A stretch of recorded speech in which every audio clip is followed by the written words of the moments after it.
Biro Pimpinan Administrasi Setda Pemerintah Provinsi Banten, bersinergi dengan Perkumpulan Jurnalis Indonesia PJID Banten, menggelar kegiatan bertema Sinergi Pemprov Banten dan PJID, wujudkan PERS sebagai katalisator informasi di Banten. Kegiatan itu diikuti oleh puluhan wartawan dari berbagai media cetak dan media online, bertempat di Gedung Aula MUI Banten, pada Selasa tanggal 20 Agustus tahun 2022.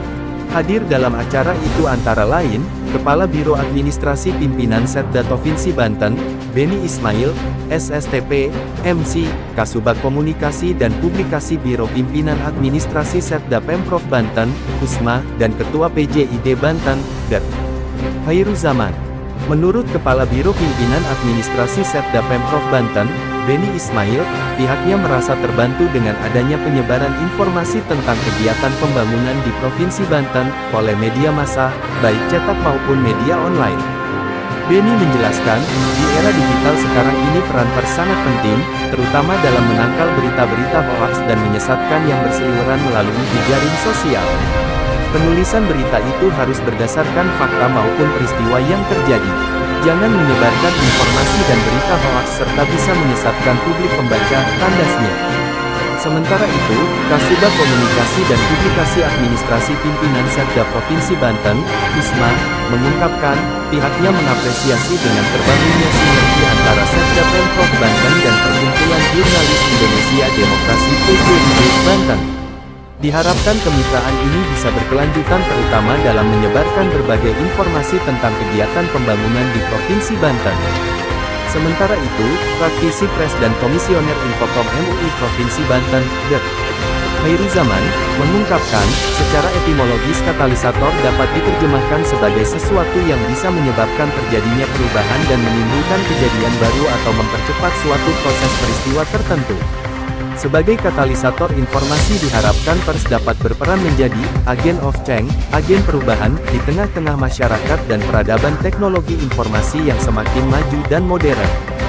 Khairuzaman menguraikan, berbagai informasi yang dikemas dan disajikan oleh PERS melalui berita diharapkan pula bisa memantik perubahan ke arah yang lebih maju dan lebih bersifat inovatif.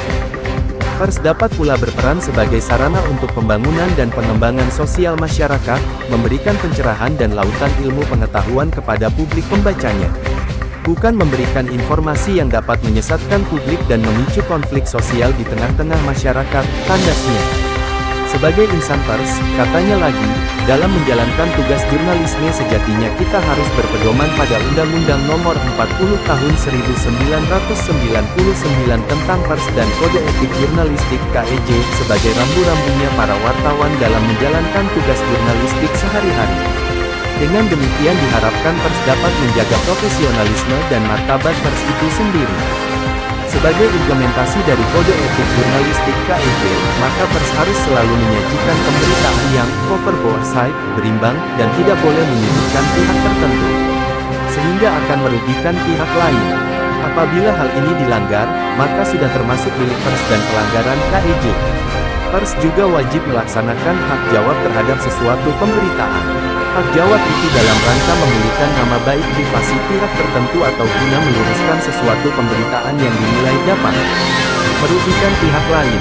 Masih lanjut Khairuzaman, wartawan maupun redaksi harus menayangkan hak jawab sebagaimana yang tertuang dalam KEJ. Dalam menyajikan berita kepada publik pembaca, PERS harus menghindari berita hoaks, bohong, fitnah, cabul, provokatif, mengandung unsur sara dan membuat suasana di masyarakat menjadi chaos.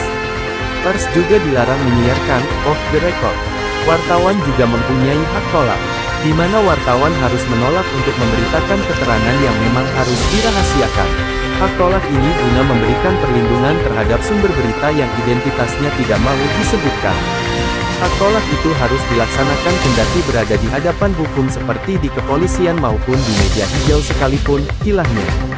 Ia berharap, sinergitas antara Biro Pimpinan Administrasi Pemerintah Provinsi Banten dan PERS, harus mampu menciptakan dan sekaligus mendorong clean government dan good governance.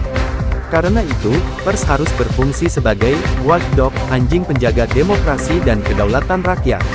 Sehingga cita-cita masyarakat Banten dengan berdirinya Provinsi Banten agar kehidupannya lebih makmur dan sejahtera akan dapat terwujud.